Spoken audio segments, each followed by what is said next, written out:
ব্যক্তি আছি, আমরা যারা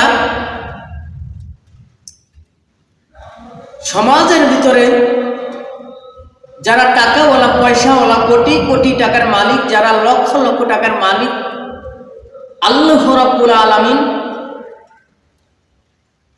যাকাত ভিত্তিক একটি ইসলামের 5টি বিধান, ইসলামের 5টি বিধানের ভিতরে নামাজ, রোজা, হজ, যাকাত, আল্লাহ রাব্বুল আলামিনের উপরে আমরা ঈমান আনব।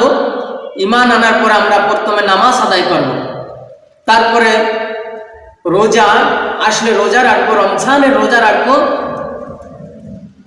তারপরে আমরা স্বাবলম্বী হলে, টাকা হলে, হজ করার মতো ওই পরিমাণ টাকা হলে আমরা হজ করব, তারপর আমরা যাকাত আদায় করব। এই যাকাতরা আপনার টাকাটা 1 বছর ঘুরে আসার পরে বাকি টাকাটা যেটা থাকবে ওই টাকার পরিমাণ যাকাত দিতে হবে। আপনার লাখে 2500 টাকা যাকাত দিতে হবে।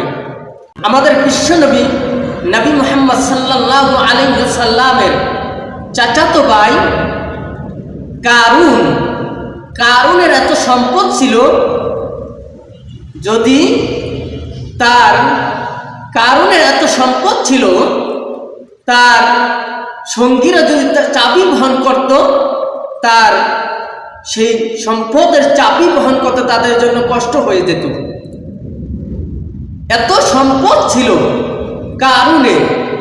যখন যাকাতের আয়াত নাজিল হলো, কারুনের কাছে যখন যাকাতের দাওয়াত নিয়ে গেল, তিনি বলল, আমি নিজস্ব অর্থায়নে, নিজস্ব কষ্টে এই টাকা উপার্জন করেছি, আমি কাদেরকে যাকাত দেব? এই যাকাতের আয়াতটি তিনি অস্বীকার করল। যাকাত ভিত্তিক এই আল্লাহর সেই বিধানগুলা তিনি অস্বীকার করল। আল্লাহর বিধান তিনি মানতে পারল না। আল্লাহ রাব্বুল আলামিন সঙ্গে সঙ্গে সেই জামিনের ভিতরে সেই তার অর্থ, সেই প্রাচুর্য, সেই দালান কোঠা আল্লাহ রাব্বুল আলামিন মাটির ভিতরে ডেবে দিলেন। এখান থেকে আমাদের শিক্ষা নিও, আমরা যারা টাকা উপার্জন করি, কোটি কোটি টাকা, লক্ষ লক্ষ টাকা, বছরে আমাদের যাদের বছরে যাকাত আসে, এই যাকাতগুলো যদি আমরা সঠিক মতো আদায় করি, যাকাতগুলো আমরা যদি সঠিক মতো মানুষদেরকে বন্টন করে দেই, আমাদের অসহায় মানুষদেরকে, যারা যাকাত নেওয়ার মতো,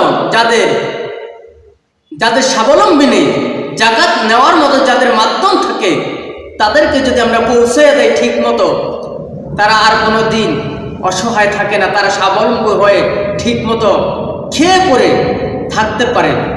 আর আমরা যাকাত তো ঠিক মতো আদায় করি না। যাকাত আমরা কাদেরকে দিব? আমাদের আত্মীয় স্বজন যারা আছে তাদেরকে আগে দিব। আমাদের পরিবার যারা, আমাদের বোন, ফুফু, খালা, মামা, যারা অসহায় লোক আছে তাদেরকে আমরা যাকাত দিব।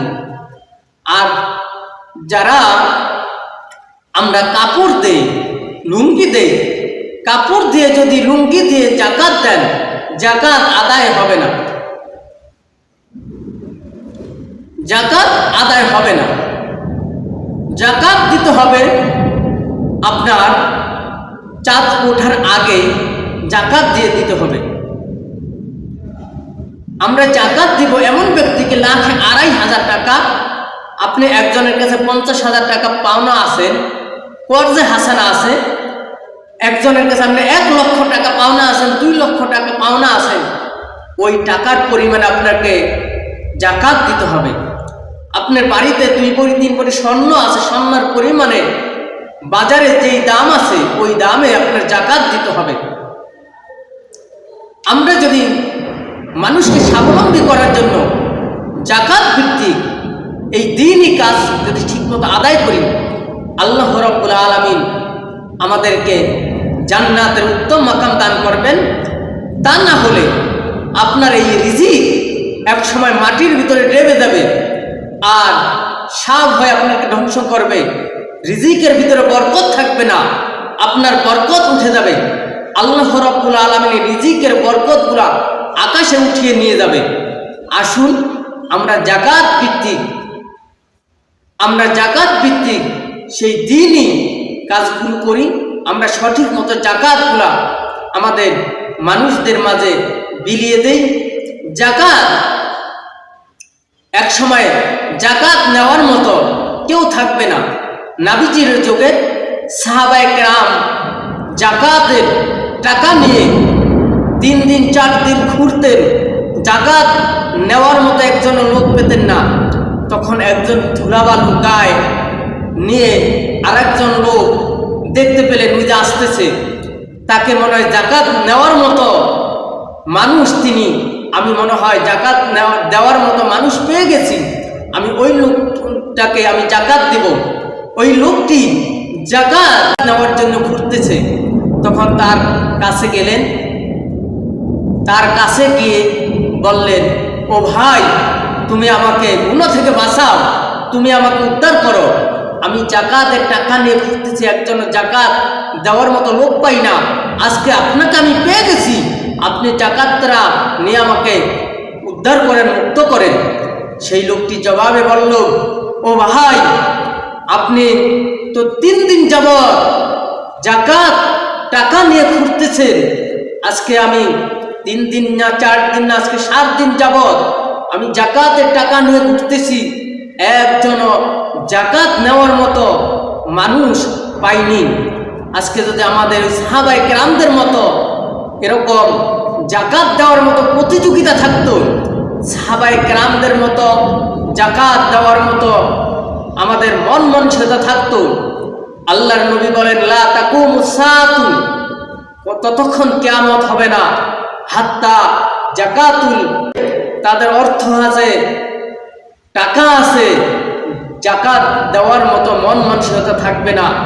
আমাদের কিয়ামত অতি নিকটে। আমরা দ্বীনি কাজগুলোর ভিতরে নিবদ্ধ থাকি, যাকাত দেওয়ার মতো মন মানসিকতা আমাদের যেন আল্লাহ রাব্বুল আলামিন পয়দা করে দেয়। আল্লাহ রাব্বুল আলামিনের কাছে সেই কামনাই করি। এই বলে আমার বক্তব্য শেষ করছি। ওয়াকিদি দাওয়ানা আনিল হামদুলিল্লাহি রাব্বিল আলামিন। আসসালামু আলাইকুম ওয়া রাহমাতুল্লাহি ওয়া বারাকাতুহু।